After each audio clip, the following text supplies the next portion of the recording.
All right, let's talk about a hero you think you know. We're about to unmask Zorro, because behind that iconic cape and sword, there is a real, forgotten history about his true fight for freedom. And trust me, it's probably not the one you've heard before. So let's just dive right in with one simple question that has a really surprising answer. We all know Zorro was fighting for California's independence, right? But from who exactly? The answer to that question changes absolutely everything. To really get why the real answer is such a big deal, we first need to quickly picture the Zorro we think we know. You know, the legend that's been built up over decades of movies and TV shows. When you hear the name, you immediately see the classic masked Avenger, right? The cunning fox who always outwits his powerful enemies. He's this timeless symbol of justice for the little guy. And then, of course, there's his legendary calling card, that flash of the sword, carving a Z into a wall or a poster. It was more than just a mark. It was a promise that corruption would always be challenged. At his very core, what's he all about? He fights corrupt officials, greedy landowners, all to protect the common folk. In our minds, he's the ultimate defender of old California. But here's the thing. Which old California are we actually talking about? And this is where that story we all know so well gets a massive historical detail completely wrong. The entire setting, the entire reason for his fight, has been misunderstood for generations. So here's the big misconception, laid out plain and simple. Most of us probably assume Zorro was fighting against the Spanish colonizers or maybe even early American aggressors, but the historical reality, the actual fight, was for independence from Mexico. And that one fact, it reframes the entire legend. Zorro's story isn't just set in some generic old California.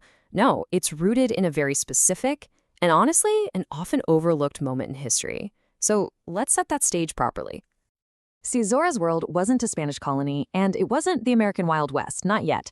It was Alta California in the 1840s, a remote territory of Mexico. And the people living there, the Californios, they were getting pretty fed up with the distant and often neglectful government all the way over in Mexico City. They were really starting to see themselves as something different. The timeline here is just crucial. So, in 1821, Mexico wins its independence from Spain and inherits California. But by the 1830s, these Californios are developing their own unique identity, and they're getting more and more frustrated with Mexican rule. By the time we get to the 1840s, it's not just talk anymore. There's a powerful, very real conspiracy for independence bubbling up. This is Zorro's world. And what's really cool is that this hidden history is finally being brought out of the shadows. A brand new TV series has put this forgotten conflict right smack in the middle of the spotlight. The 2024 Zorro series doesn't just hint at this history. It makes it the central conflict of the entire show. For what might be the first time in a major adaptation, the story is explicitly set inside that 1840s California plot to break away from Mexico.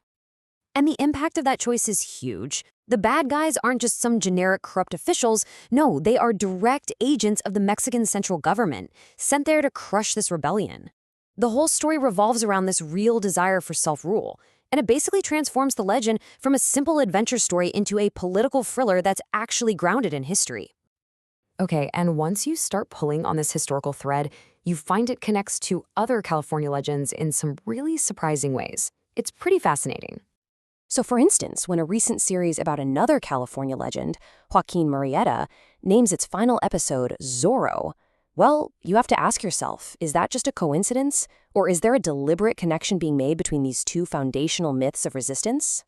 When you actually look at them side by side, the parallels are pretty striking.